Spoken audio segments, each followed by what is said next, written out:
fellows, this will be my last push-up blog. I think the whole idea is stupid to begin with. I only did it because I guess I wanted to cinematic, like I said. My motives were pure, but it was tinged with irony. Not the irons like that you lift or the iron in your blood, but more like the iron that you get the wrinkles out of your clothes with. And it just didn't work. My clothes are all wrinkled. I wanted to depict like a subtle descent into madness through, some kind of fitness kick. You watch some of those push-up exercise videos, and it's like these really crazy, psychotic physicality to the point where they're on a whole nother wavelength, a whole nother zone. But that's me naturally. I don't need to do push-ups or weightlifting to achieve that state. So if you want to do push-ups, that's great. I'm going to still try to do push-ups. Just not on camera, not for you guys. Because like I said, it's kind of stupid. It's boring, first off.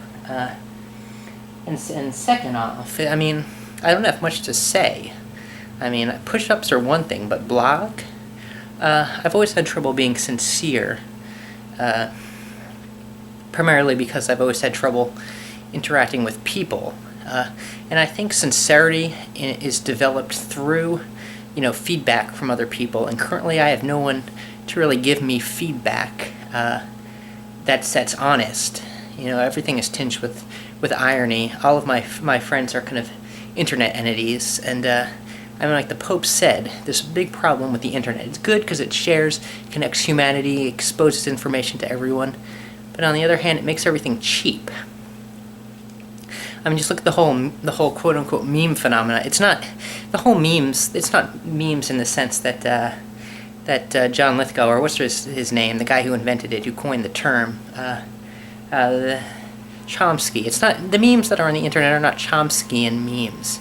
The memes that are on the internet are they're factory produced cut and dry cut-ups. They're just they eviscerate. They reduce the value of the thing that they purport to convey. So anything you see that's in the form of an internet meme is not about inherent value. It's about inherent devaluing and demeaning of quality. But where was I going? Oh yeah. So internet friends. So like I said, I devalue everything, but I'm existing. I'm on the internet. I'm looking into your screen right now. And I can't give you my real self, because you're not going to give me your real self. You're going to give me some kind of cut and dry, glib comment. It's not a real conversation. There's no, to use a legal term, there's no meeting of the minds. If judgments were passed down by the internet, I would think that would be a violation of my human rights, because there's no weight to anything that's said on the internet. There's no weight. There's no real respect and dignity. And so that's why I'm ironic in these videos, partially because I know I exist on the internet right now, and partially because that's my feedback. It's my friend. It's the guy who says, hey you.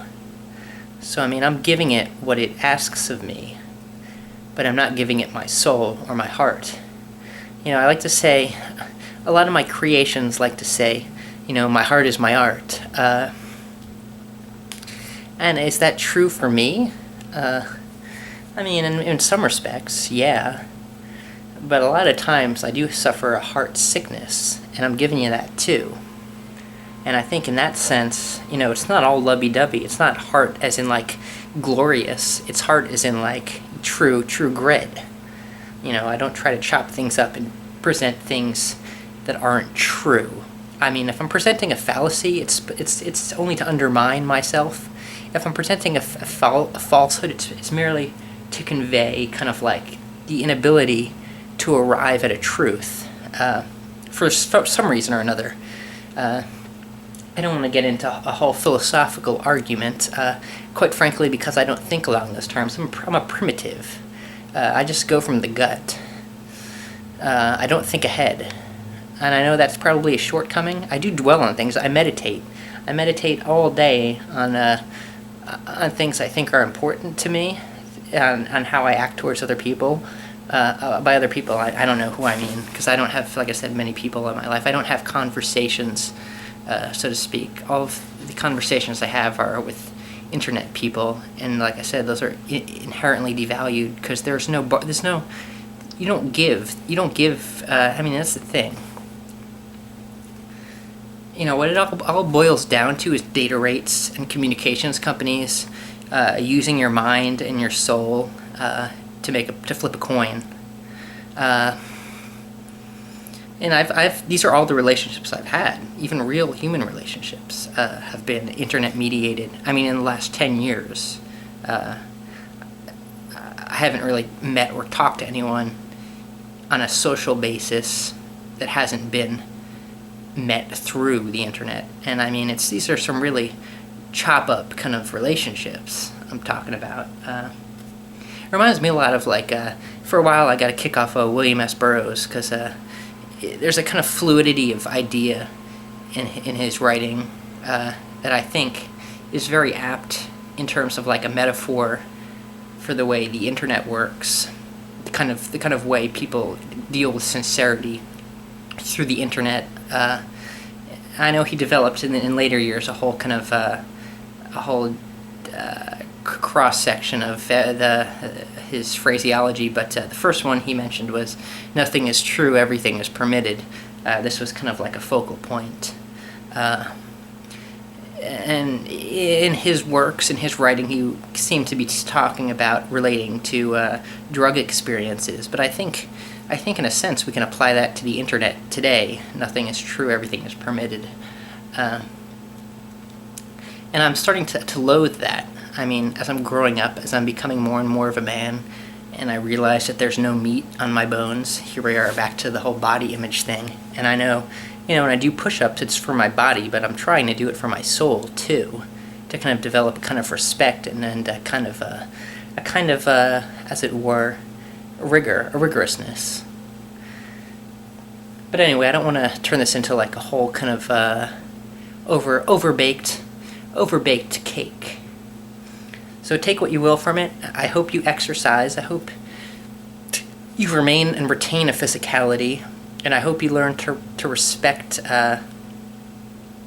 yourself, and more than yourself, I think, respect others, even when they seem a little bit off, even when they seem goofy. Respect where they're coming from, respect the integrity of their goofiness, respect the fact that that's all that they know at that point in time. And nobody really wants to be the butt of a joke. It can be fun. You can be fun to clown around and to play a buffoon. But on the flip side, no one really wants to be a buffoon. Even Don Quixote, he was buffoonish in the novel. He was the object as a buffoon, but he didn't internalize himself as a buffoon, I don't think. And I hope you don't either. This is the thing. Anyone who lives a Quixotic existence, I hope you respect them outside of being simply a fool for your amusement, being a fool for your kind of abstract mental jumping jacks. I mean, it's funny to look at a fool. It's funny to dwell on a fool and their foolishness in your mind, but to fixate on them as a fool and to conceptualize and to chop off their muscle, their tendons, their ligaments, their arteries, their veins, their fat, and leave them with the skeleton, the back brain marionette, the simple puppeteering of a fool. That's abysmal, and I hope we can all move beyond that. You see, I'm creating this in my videos. I like to cast myself as a fool, but remember, that's me doing it. That's not you doing it. You're not making me into the fool. I'm making myself into the fool. And I think it's important every now and again to remember at most we're all fools, like Macbeth, the tale told by a fool, the sound and the fury.